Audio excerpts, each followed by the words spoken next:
pababa doon kasi masyadong puti.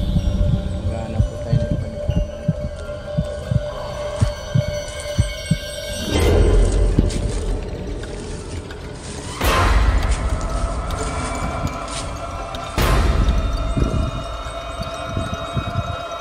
Dito daw.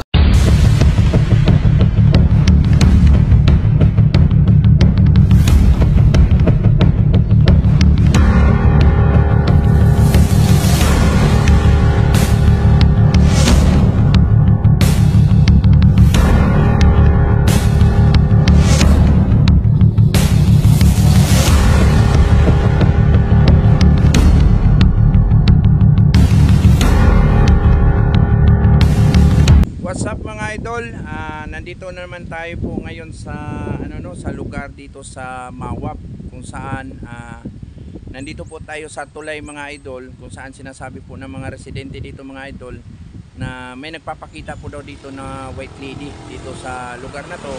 So ngayon mga idol, i-explore po natin yung tulay na to, kung bakit sabi-sabi ng mga residente dito nagpapakita daw yung white lady dito tuwing pagsapit daw ng gabi.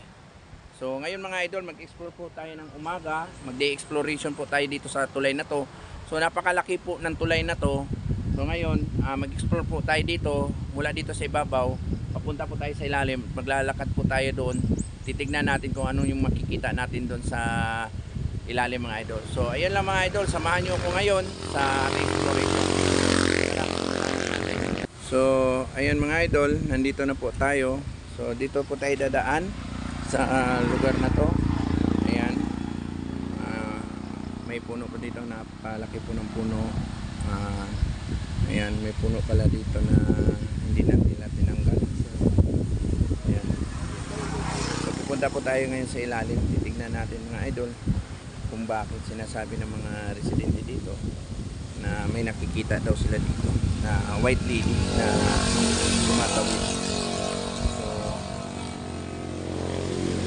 Ano bang meron dito sa lugar na to?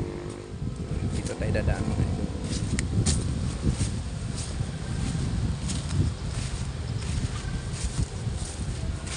So yan, may daanan pala talaga dito sa gilid. Dito yan, yan mga idol. Yan yung kabuuan ng tulay. So dito po dumadaan yung mga residente. Ang dami nga daw mga motorista dito na dumadaan, natatakot nga daw silang dumaan dyan kasi pagdating nga daw talaga ng gabi, lalo na sa 10 oras ng gabi, may babae daw talagang tumatawid dito. At hindi lang babae, minsan may nakikita po daw silang malaking hayop na tumatawid dito sa lugar na to.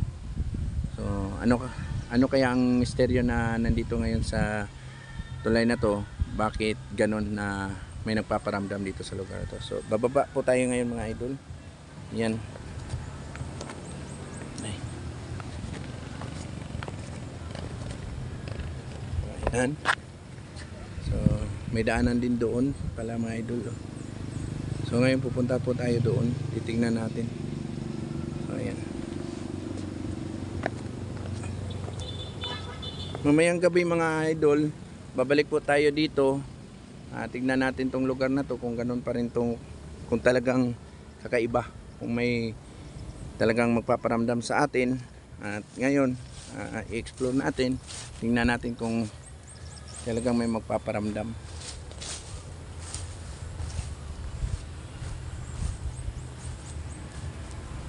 Napakatahimik po pala dito.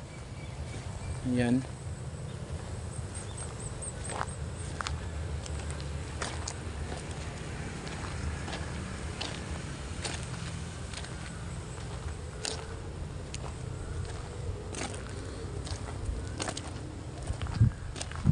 Kaya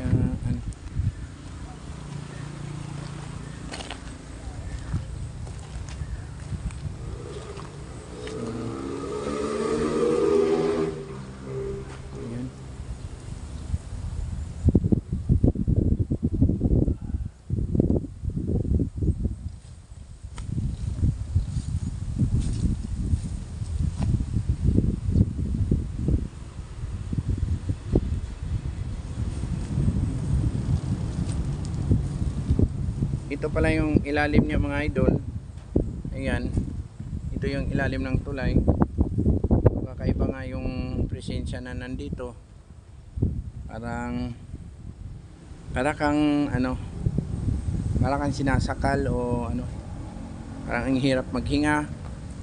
So mabigat yung presensya na nandito sa lugar na to. Yun.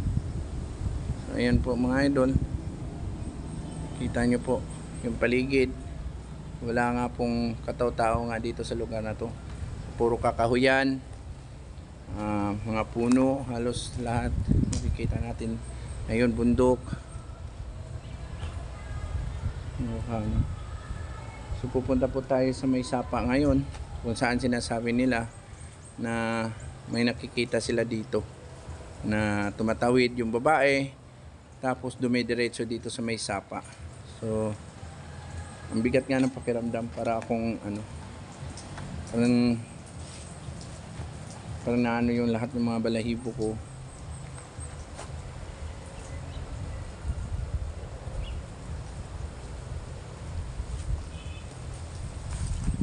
Ito pala.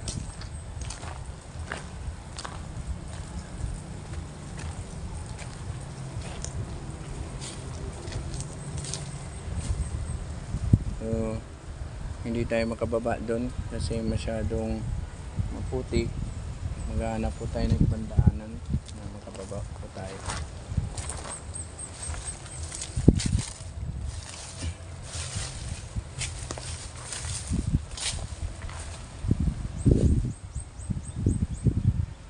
So dito daw yung ano, babae na tumatawid dito sa gitna, kita nga daw nila dumidiretso dito para doon tumatalon dito sa sapa na to.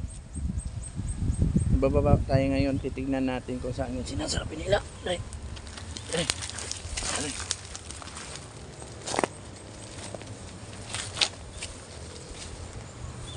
So ayan, ito po yung sapa.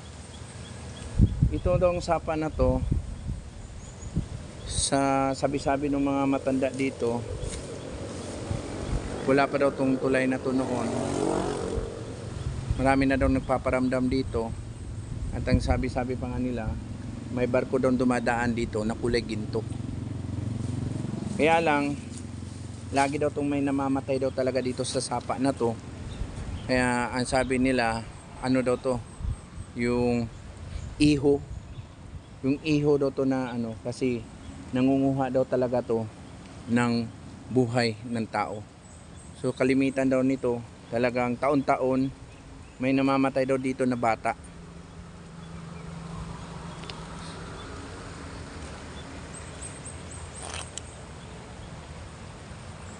Yung pakiramdam ko sa sapa, napakalinaw niya. Pero kakaiba yung linaw.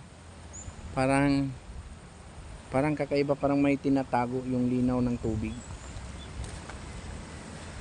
So, yun mga idol. Wala po tayong makitang mga ano dito, maliban na lang sa tulay. Ayan. So diyan daw nila makikita yung babae, yung white lady, tumatawid, dumidiretso dito na parang tatalon. Wala naman daw silang makita na ano. Okay. Ayan. Yang tulay na yan, yan yung lumang tulay dito. Bago pa to nagawa tong tulay na to, ang misteryo ng tulay na to, diyan pa daw dumadaan yung mga tao. Yan, diyan daw dumadaan. Yan lang, pagkatapos nito talagang sinira na. Simula nun, talagang nagkaroon ng ano, kakaiba na. So nagpaparamdam na daw masyado ng mga ano dito, yung mga elemento.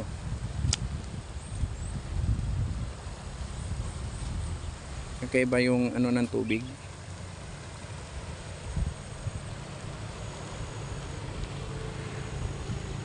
Ayan.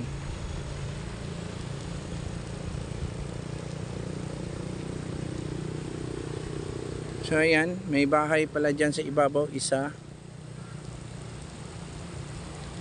Yan, pero parang walang nakatira ata daw dyan na bahay na yan. Na-abandon din daw yan.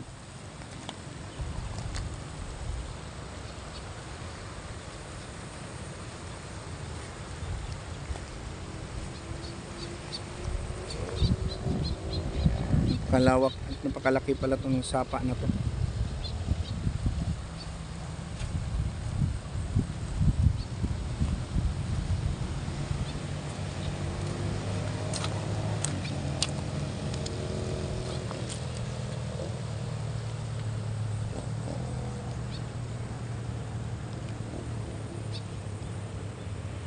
So, ayun mga idol, no? Nakita natin, nandito po tayo ngayon sa gitna ng sapa. At kakaiba nga yung pakiramdam. Ito yung sinasabi nila, yung kawayan na nasa gitna ng sapa. So, ipapakita natin mga idol. So, ayan, ito yung kawayan. Dito daw lumalabas yung mga hayop na malaking hayop na itim. Dito daw lumalabas sa kawayan na to. So ito. So ito palang kawayan na to, nasa ilalim pala to ng tulay. Yan tulay na yan. Ito magkarugtong yan sila.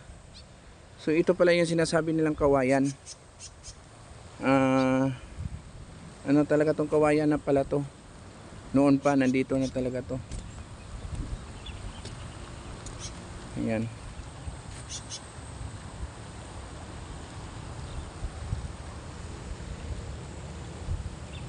Ang pinagtataka ko kung bakit may white lady na nagpapakita dito. So ibig sabihin yung white lady, spirito o elemento. Yun lang yung ano natin. Ngayon, parang may nararamdaman akong kakaiba. Kanina pa nagpaparamdam. Hindi ko masyadong pinapansin. Oo. So ayun. Napakalawak ng lugar na to, sapa na to. Tumataas daw bigla dito yung tubig mga idol. Lalo na pag ano talaga, maulan-ulan daw, bigla lang daw lalakas, tataas yung tubig. Kaya nga daw nanghihigop daw to ng buhay ng tao. Kaya pinapaalis yung mga tao dito. Hindi na daw pwedeng babaran ng mga tao dito na ano, yung naglalagi dito. So ngayon, naglakas loob lang talaga ako bumaba dito kasi nakita nga natin, narinig natin sa mga tao sa pusapan. Ganun nga.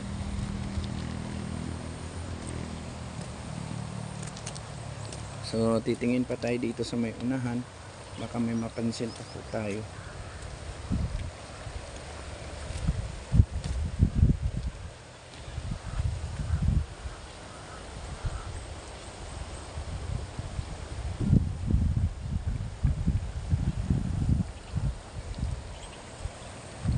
Daming uwak,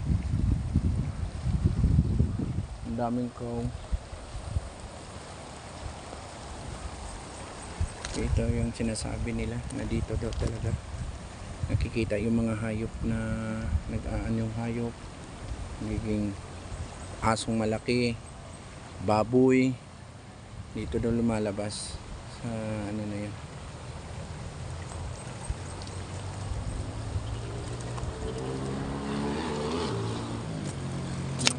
Tubig. Mataas yung tubig mga idol, tignan nyo, lumalampas na yung tubig. So ibig sabihin pataas yung tubig ngayon.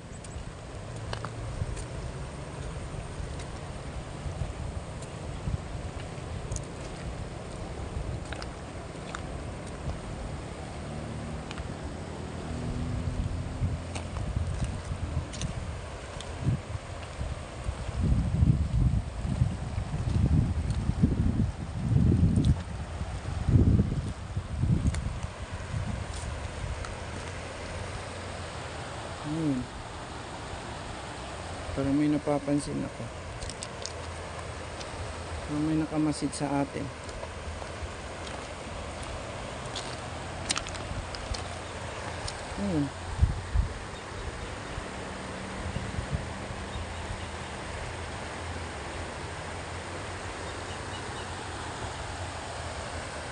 Masakit yung ulo ko. So ayan.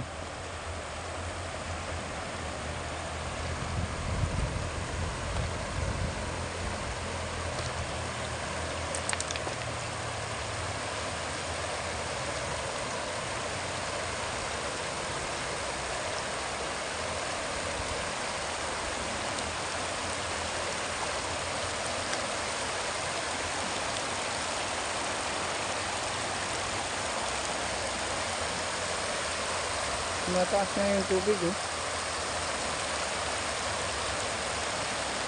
Ang nagiging tubig siya.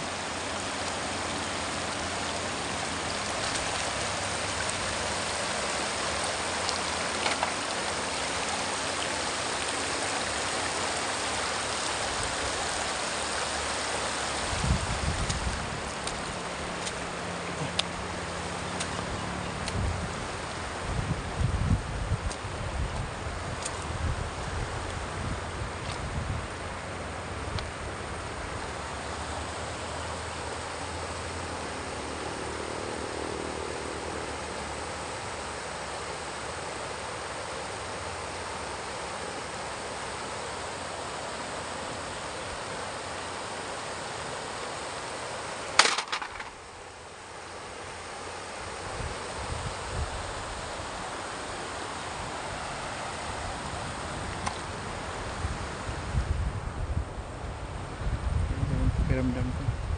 So yun mga idol, na-explore na po natin yung lugar. Subukan lang po natin mag-explore na naman dito mamayang gabi. So titignan natin kung talaga bang may magpaparamdam at magpapakita sa atin dito mamayang gabi pag-explore natin. So ito yung pinagbabawal ng ano dito ng mga residente na pupunta nga dito sa lugar na to pag gabi. Kasi napakadelikado daw dito talaga daw mga idol. So susubukan natin mamaya kung makapunta tayo dito. So mag-explore po tayo dito mga idol para naman mapatunayan natin kung ano talaga yung sinasabi ng mga residente dito na nagpapakita yung gabi. So yun lang mga idol no. Maraming salamat sa sumama sa aking exploration ngayon. Nakita na po natin yung buong area dito sa ilalim ng tulay at yung sapa, kung ano yung status dito, kung bakit maraming nalulunod dito na mga bata. So, ayan.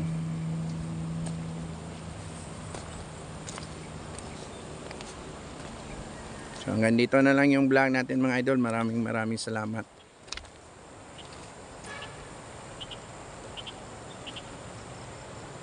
So ayun mga idol no, nakita nyo na po yung exploration natin ngayon. At nabaybay na po natin dito sa gilid ng tulay, ilalim niya. At ditong sapa, talagang nabaybay natin kung bakit maraming nagkukwento na marami daw batang nalulunod dito sa sapa na to. So ayun mga idol, nakita ko naman may kakaiba lang po sa sapa na to. Yung parang may lalim dyan sa gitna ng tubig. So nakita ko naman mababaw pero biglang malakas yung agos, tapos yung gitna parang antahimik. So yun ata. So dito natatagpuan yung mga bata sa sa gilid na lang ng sapa na to na wala na pong buhay. So yung white lady naman na sinasabi nila doon sa ilalim po ng tulay. So may napapansin po ako doon kakaiba. Para pong para pong tumatayo po lahat yung mga balahibo ko po sa batok ko, pero wala naman po akong nakita at napansin.